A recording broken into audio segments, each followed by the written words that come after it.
ಆತ್ಮೀಯ ಬಂಧುಗಳೇ, ಶ್ರದ್ಧೆಯ ತಂದೆ ತಾಯಂದಿರೇ, ಈ ಹಿಂದಿನ 2 ಉಪನ್ಯಾಸ ಮಾಲಿಕೆಯಲ್ಲಿ ನಾವು ಭಕ್ತಿ ಹಾಗೂ ದೇವರು ಎಂಬಂತಹ 2 ವಿಚಾರವನ್ನು ಬಹಳ ಸೂಕ್ಷ್ಮವಾಗಿ ಮತ್ತು ಕ್ರಮಬದ್ಧವಾಗಿ ಕೇಳಿದ್ದೇವೆ. ಈಗ ನಮ್ಮ ಮುಂದೆ ಇರತಕ್ಕಂತಹ ಮತ್ತೊಂದು ಕುತೂಹಲಕಾರಿಯಾದಂತಹ ವಿಚಾರ ಏನಪ್ಪಾ ಅಂತಂದ್ರೆ, ಪ್ರಶ್ನೆ ಏನಪ್ಪಾ ಅಂತಂದ್ರೆ, ಭಕ್ತ ಯಾರು ಎಂಬುವಂಥದ್ದು. ಹಾಗಾದರೆ ಭಕ್ತ ಯಾರು? ಒಂದು ಶಾಸ್ತ್ರದ ಅನುಸಾರವಾಗಿ ಹೇಳೋದಾದ್ರೆ, ಭಗವಂತನಲ್ಲಿ, ಭಗವಂತನ ಮೇಲೆ, ಭಗವಂತನನ್ನು ಪ್ರಶ್ನೆ ಇಲ್ಲದೆ ಒಪ್ಪಿಕೊಳ್ಳುವವನೇ ಭಕ್ತ. ಈ ಭಕ್ತ ಇದಾನಲ್ಲ, ಅವನು ಭಗವಂತನ ಅಧೀನ, ನೀನೇ ಸರ್ವಸ್ವ ಅಂತ ನಂಬಿರ್ತಕ್ಕಂಥವನು. ನಾವು ಹೇಳ್ತೀವಲ್ವಾ, ಅನ್ಯತಾ ಶರಣಂ ನಾಸ್ತಿ ತ್ವಮೇವ ಶರಣಂ ಮಮ ತಸ್ಮಾತ್ ಕಾರಣ್ಯ ಭಾವೇನ ರಕ್ಷೋ ಜನಾರ್ದನ ಅಂತ. ಈ ಭಕ್ತ ಇದಾನಲ್ಲ, ಇವನು ತಾನು ನಂಬಿರುವಂತಹ ದೇವರನ್ನ ಯಾವುದೇ ರೀತಿಯ ಗೊಂದಲವಿಲ್ಲದೆ, ಆತನಲ್ಲಿ ಯಾವುದೇ ಪ್ರಶ್ನೆ ಇಲ್ಲದೆ ಆತನನ್ನು ಒಪ್ಪುತ್ತಾನೆ. ಭಕ್ತ ಅಂತ ಅಂದ್ರೇ ಅವನು ಭಕ್ತಿಯನ್ನ ತೋರಿಸುವವನು ಅಥವಾ ಭಕ್ತಿಯನ್ನ ಪ್ರಚುರಪಡಿಸುವವನು ಅಂತ ಹೇಳ್ಬೋದು. ಈ ಭಕ್ತ ಇದ್ದಾನಲ್ಲ, ಅವನು ದೇವರೇ ಎಲ್ಲ, ದೇವರಿಂದಲೇ ಎಲ್ಲ, ಈ ಪ್ರಪಂಚದಲ್ಲಿ ನಡೀತಕ್ಕಂತಹ ಪ್ರತಿಯೊಂದು ವಿಚಾರವು ದೇವನಿಗೆ ಅಥವಾ ದೇವರಿಂದಲೇ ಎಂದು ನಂಬಿರುವಂಥವನು. ತೇನ ವಿನ ತೃಣಮಪಿ ನ ಚಲತಿ ಅಂತ ಹೇಳಿ ನಂಬಿರ್ತಕ್ಕಂಥವನು. ಅವನಿಗೆ ದೈನ್ಯತೆಯ ಭಕ್ತಿ. ಹೇಳ್ತಾರಲ್ವಾ, ದೀನ ನಾನು ಸಮಸ್ತ ಲೋಕಕ್ಕೆ ದಾನಿ ನೀನು, ವಿಚಾರಿಸಲು ಮತಿಹೀನ ನಾನು, ಮಹಾ ಮಹಿಮ ಕೈವಲ್ಯಪತಿ ನೀನು, ಏನು ಬಲ್ಲೆನು ನಾನು, ನರಸುಜ್ಞಾನ ಮೂರ್ತಿ ನೀನು, ನಿನ್ನ ಸಮಾನರುಂಟೆ ದೇವ, ರಕ್ಷಿಸು ನಮ್ಮ ನನವರತ. ಅಪ್ಪ, ಎಷ್ಟು ಚೆನ್ನಾಗಿದೆ ಅಲ್ಲ. ಈ ಭಕ್ತಿ ಒಂದು ಪರಾಕಾಷ್ಠೆಯೇ ಭಕ್ತನಲ್ಲಿ ಅಲ್ಲದೆ ಬೇರೆಲ್ಲೂ ಕಾಣೋದಕ್ಕೆ ನಿಮಗೆ ಸಾಧ್ಯವಿಲ್ಲ.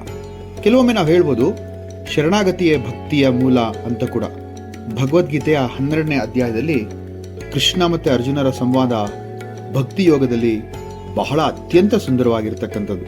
ಅರ್ಜುನನ ಪ್ರಶ್ನೆಗೆ ಕೃಷ್ಣ ಉತ್ತರಿಸ್ತಾ ಬಹಳ ಸುಂದರವಾಗಿ ತನ್ನ ಭಕ್ತ ಹೇಗೆಲ್ಲ ಇರಬೇಕು ಅಂತ ಹೇಳ್ತಾನೆ. ಅರ್ಜುನನ ಬಹಳ ಸುಂದರವಾದ ಪ್ರಶ್ನೆ ನಿಮಗೆ ಗೊತ್ತಿದೆ ಅಂತ ಕಾಣುತ್ತೆ. ಏವಂ ಸತತ ಯುಕ್ತಾಯೇ ಭಕ್ತಾಸ್ತ್ವಾಂ ಪರ್ಯುಪಾಸತೆ ಯೇ ಚಾಪ್ಯಕ್ಷರಂ ಅವ್ಯಕ್ತಂ ತೇಷಾಂ ಕೇ ಯೋಗವಿತ್ತಮಾಹ. ಎಷ್ಟು ಚೆನ್ನಾಗಿ ಹೇಳ್ತಾರೆ ನೋಡಿ ಕೃಷ್ಣ. ನಿನ್ನ ಸಗುಣ ರೂಪ ಅಥವಾ ಇಲ್ಲ ನಿರ್ಗುಣ ರೂಪ, ನಿನ್ನ ಈ 2 ಗುಣಗಳನ್ನ ಯಾರು ಉಪಾಸಿಸುವ ಭಕ್ತರಲ್ಲಿ ನಿನಗೆ ಉತ್ತಮ ಯಾರು ಅಂತ ಕೇಳ್ತಾನೆ. ಆಗ ಭಗವಂತ ಹೇಳ್ತಾನೆ, ಬಹಳ ಸುಂದರವಾಗಿದೆ, ಮಯ್ಯಾವೇಶ್ಯ ಮನೋ ಏಮಾಂ ನಿತ್ಯಯುಕ್ತ ಉಪಾಸತೆ ಶ್ರದ್ಧೆಯ ಪರ್ಯೋಪೇತಾಹ ತೇಮೇ ಯುಕ್ತತಮ ಮತಾಹ. ನೋಡಿ ಎಷ್ಟು ಚೆನ್ನಾಗಿದೆ. ನನ್ನಲ್ಲೇ ಮನಸ್ಸನ್ನಿಟ್ಟು ಶ್ರದ್ಧೆಯಿಂದ ನನ್ನ ಸದ್ಗುಣ ರೂಪವನ್ನ ಯಾರು ಎಡಬಿಡದೆ ಸೇವಿಸುತ್ತಾರೋ ಅವರೇ ಉತ್ತಮ ಯೋಗಿ ಅಥವಾ ಭಕ್ತ ಅಂತ ಹೇಳ್ತಾರೆ. ಇದು ಎಷ್ಟು ಸುಂದರವಾಗಿರ್ತಕ್ಕಂಥದ್ದು. ಅರ್ಜುನನ ಮಾತಿಗೆ ಕೃಷ್ಣ ಮತ್ತೊಮ್ಮೆ ಉತ್ತರಿಸ್ತಾ ಹೇಳ್ತಾನೆ, ಅತಃ ಚಿತ್ತಂ ಸಮಾಧಾತುಂ ನ ಶಕ್ನೋಷಿ ಮಯಿ ಸ್ಥಿರಂ ಅಭ್ಯಾಸ ಯೋಗೇನ ತತೋ ಮಾವಿಚ್ಚಾಂತು ಧನುಂಜಯ. ನೋಡಿ ಎಷ್ಟು ಚೆನ್ನಾಗಿದೆ. ಒಂದು ವೇಳೆ ನನ್ನಲ್ಲಿ ಚಿತ್ತವನ್ನಿಡಲು ಆಗದೆ ಇದ್ರೆ ಅಭ್ಯಾಸ ಯೋಗದಿಂದಲಾದರೂ ನನ್ನನ್ನು ಪಡೆಯಲು ಯತ್ನಿಸು.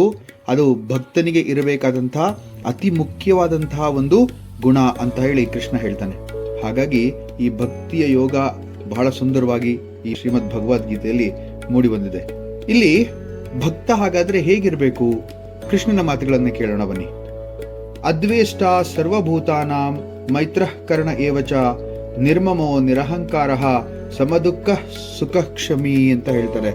ಎಷ್ಟು ಚೆನ್ನಾಗಿದೆ ನೋಡಿ. ಇಲ್ಲಿ ಯಾರು ಭೂತ ಸಮುದಾಯದಲ್ಲಿ ಹಗೆ ಇಲ್ಲದವನಿರ್ತಾನೋ, ಎಲ್ಲರಿಗೂ ಮಿತ್ರನಾಗಿರ್ತಾನೋ, ದಯಾಳು ಆಗಿರ್ತಾನೋ, ಅಹಂಕಾರ ಮಮಕಾರ ಇಲ್ಲದೆ ಇರ್ತಾನೋ, ಸುಖ ದುಃಖಗಳನ್ನ ಸಮನಾಗಿ ಸ್ವೀಕರಿಸ್ತಾನೋ, ಸಹನೆ ಉಳ್ಳವನಾಗಿರ್ತಾನೋ, ಈ ರೀತಿ ಭಕ್ತ ನನಗೆ ಪ್ರಿಯ ಅಂತ ಹೇಳಿ ಕೃಷ್ಣ ಹೇಳ್ತಾನೆ.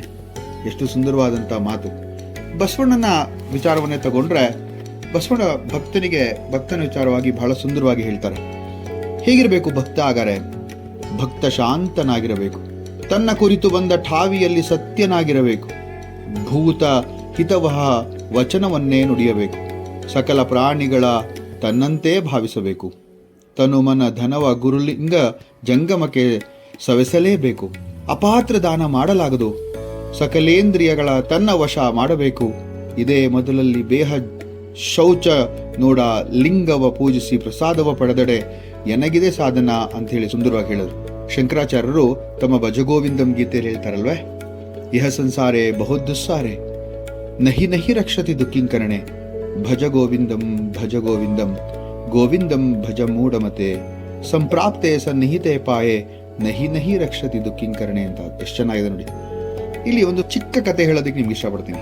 ನಿಮಗೆ ಗೊತ್ತಿರೋ ಹಾಗೆ ವಿಷ್ಣುವಿನ ಪರಮ ಭಕ್ತ ಯಾರು? ಸರಿ, ನಾರದ. ಏಕೆಂದ್ರೆ ನಾರದ ವಿಷ್ಣುವಿನ ಬಗ್ಗೆ ಅಪಾರವಾದಂತ ಭಕ್ತಿಯನ್ನ ಉಳ್ಳವನು. ಒಮ್ಮೆ ಈ ನಾರದನಿಗೆ ಒಂದು ಪ್ರಶ್ನೆ ಹುಟ್ಟುತ್ತೆ. ವಿಷ್ಣುವಿನಲ್ಲಿ ಬಂದು ಕೇಳ್ತಾನೆ, ವಿಷ್ಣು ನಿನ್ನ ಪರಮ ಭಕ್ತ ಯಾರು? ಅವನ ಆಸೆ ಏನಾಗಿರುತ್ತೆ ಅಂದ್ರೆ, ವಿಷ್ಣು ನೀನೇ ಕಣಯ್ಯ ಅಂತ ಹೇಳ್ತಾನೆ ಅಂತ. ಆದ್ರೆ ವಿಷ್ಣು ಹೇಳ್ತಾನೆ, ಅಲ್ಲಿ ನೋಡು, ಕೆಳಗಡೆ ಒಬ್ಬ ರೈತ ದುಡಿತಾ ಇರ್ತಾನೆ, ಆ ರೈತನೇ ನನ್ನ ಪರಮ ಭಕ್ತ ಅಂತ. ಸರಿ, ಇದನ್ನ ನಂಬಕ್ಕಾಗ್ತಾ ಇಲ್ಲ, ನಡಿ ಹಾಗಾದ್ರೆ ಪರೀಕ್ಷೆ ಮಾಡೋಣ ಅಂತ ವಿಷ್ಣು ಮತ್ತೆ ನಾರದ ಇಬ್ರು ಕೂಡ ಭೂಲೋಕಕ್ಕೆ ಬರ್ತಾರೆ. ಆಗ ಒಂದು ಪ್ರಯಾಣಿಕ ರೂಪವನ್ನ ತಾಳಿ ವಿಷ್ಣು ಮತ್ತೆ ನಾರದ ರೈತನ ಮುಂದೆ ಬಂದು ನಿಲ್ತಾರೆ. ರೈತ ಅವರಿಬ್ಬರನ್ನ ಬರಮಾಡ್ಕೊಳ್ತಾನೆ, ಮನೆ ಕರ್ಕೊಂಡು ಹೋಗ್ತಾನೆ, ಉಪಚಾರ ಮಾಡ್ತಾನೆ.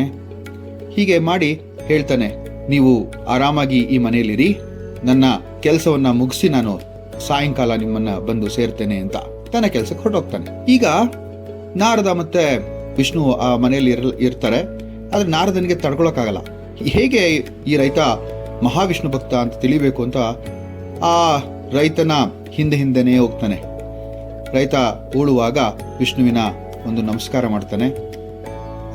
ಮಧ್ಯಾಹ್ನ ಬಂದಾಗ ಊಟಕ್ಕೆ ಮುಂಚೆ ಆಹಾರ ಕೈಯಲ್ಲಿ ಹಿಡಿದು ವಿಷ್ಣುವಿಗೆ ಸಮರ್ಪಿಸಿ ವಿಷ್ಣುವಿನ ಪ್ರಸಾದ ಅಂತ ಸ್ವೀಕರಿಸ್ತಾನೆ.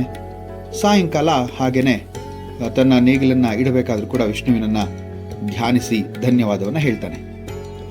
ಒಳಗೆ ಬಂದು ನೋಡ್ತಾನೆ, ಇವರಿಬ್ರು ಕೂತಿರ್ತಾರೆ. ಈಗ ನಾರದನಿಗೆ ಬಹಳ ಕುತೂಹಲ.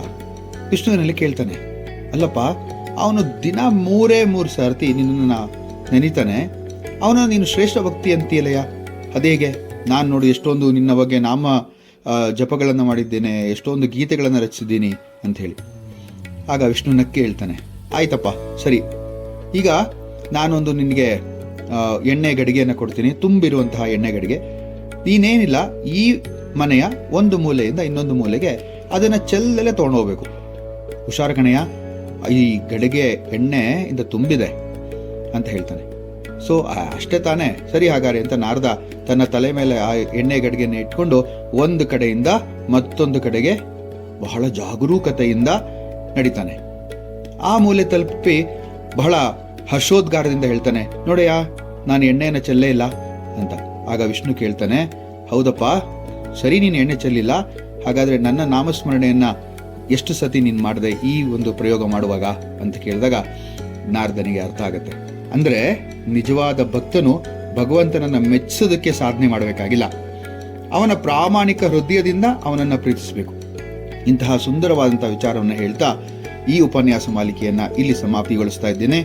ನಿಮ್ಮನ್ನು ಮತ್ತೆ ಮುಂದಿನ ಉಪನ್ಯಾಸ ಮಾಲಿಕೆಯಲ್ಲಿ ಇನ್ನೊಂದು ವಿಚಾರವನ್ನು ಹೊತ್ತು ತರುವಂತಹ ಪ್ರಯತ್ನವನ್ನು ಮಾಡ್ತೇನೆ.